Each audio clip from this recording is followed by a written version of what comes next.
2024 का साल एक सुपर चुनाव वर्ष था जिसमें दुनिया भर में बड़े राजनीतिक बदलाव हुए। 2025 वह समय है जब दुनिया के लोकतंत्रों को पुनर्गठित होकर एक दूसरे का समर्थन करने के नए रास्ते तलाशने चाहिए। यूरोप और भारत के बीच संबंध इस दिशा में महत्वपूर्ण हो सकते हैं, लेकिन इन संबंधों को केवल रणनीतियों तक सीमित रखने के बजाय अधिक व्यवहारिक बनाने की आवश्यकता है। तो आज हम इस डिस्कशन में यूरोप और भारत के बीच अधिक व्यवहारिक संबंधों की आवश्यकता का सटीक, सरल और प्रामाणिक विश्लेषण करेंगे। यूरोप और भारत के संबंध, समस्याएं क्या क्या है और इसमें क्या क्या संभावनाएं हैं। जैसे देखिए, यूरोप और भारत के बीच संबंधों को पिछले 17 वर्षों तक मुफ्त व्यापार समझौतों की वार्ता के नजरिए से देखा गया। हालांकि यह वार्ताएं या तो अधूरी रहीं या बिना ठोस परिणाम के समाप्त हो गई, जबकि भारत और यूरोपीय संघ के बीच व्यापारिक और रणनीतिक साझेदारी के लिए बड़े अवसर हैं। इन अवसरों को हकीकत में बदलने के लिए व्यवहारिक दृष्टिकोण की आवश्यकताएं हैं। तो आइए पहले जान लेते हैं प्रमुख समस्याएं क्या क्या हैं।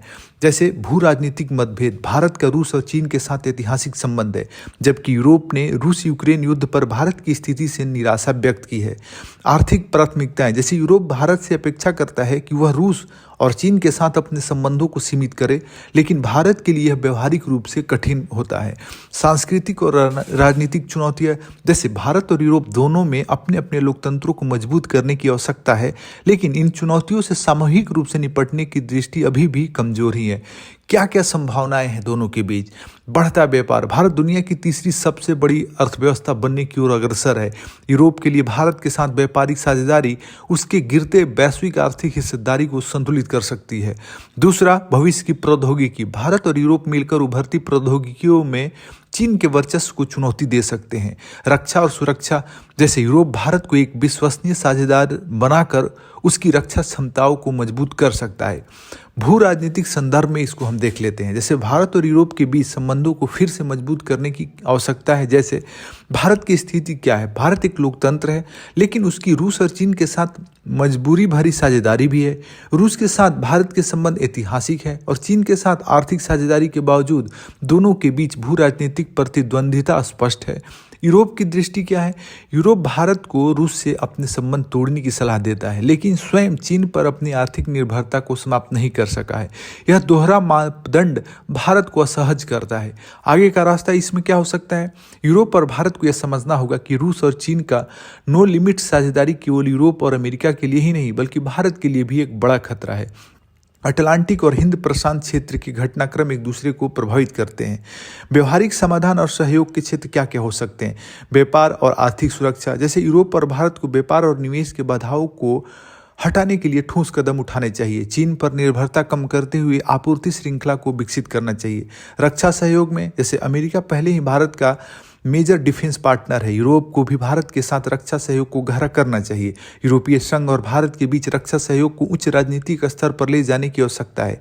भारत को रूस की बजाय यूरोप से बेहतर और उन्नत हथियार प्राप्त हो सकते हैं। प्रौद्योगिकी साझेदारी क्या हो सकती है, जैसे यूरोप और भारत के पास ट्रेड एंड टेक्नोलॉजी है, लेकिन इसे और प्रभावी बनाना आवश्यक है। चीन उभरती प्रौद्योगिकियों में से 57 में आगे है, जैसे 64 उभरती जो टेक्नोलॉजीज है उसमें 57 में चीन आगे है। भारत और यूरोप मिलकर इस दौड़ में बेहतर प्रदर्शन कर सकते हैं। अमेरिका भारत के ICET मॉडल से प्रेरणा लेते हुए भारत और यूरोप को प्रौद्योगिकी सहयोग को और गहरा करना चाहिए। लोगों के बीच संबंध और सांस्कृतिक सहयोग, जैसे यूरोप और भारत को लोगों के बीच मजबूत संबंधों पर ध्यान देना चाहिए। यूरोप के लिए भारत के साथ सहयोग न केवल आर्थिक रूप से लाभदायक होगा बल्कि यह लोकतंत्र के गठबंधन को भी मजबूत करेगा। भारत और यूरोप को एक दूसरे की लोकतांत्रिक चुनौतियों को समझने और उनसे निपटने के लिए सहयोग करना चाहिए। तो निष्कर्ष में हम कह सकते हैं कि देखिए, यूरोप, भारत और अमेरिका अलग अलग शक्तिशाली लोकतंत्र हैं, लेकिन यदि ये तीनों मिलकर काम करें, जैसे यूरोप और अमेरिका भी और भारत, तो ये चीन और रूस जैसे देश जो कई बार अधिनायकवादी के संकेत माने जाते हैं के खिलाफ संतुलन बना सकते हैं और अपने देश, अपने लोगों के लिए बेहतर कर सकते हैं। जैसे भारत के पास तेजी से उभरती हुई अर्थव्यवस्था और प्रौद्योगिकी क्षेत्र में बढ़ती ताकत है। यूरोप को इसे केवल एक बाजार के रूप में नहीं बल्कि एक भरोसेमंद रणनीतिक साझेदार के रूप में भी देखना चाहिए।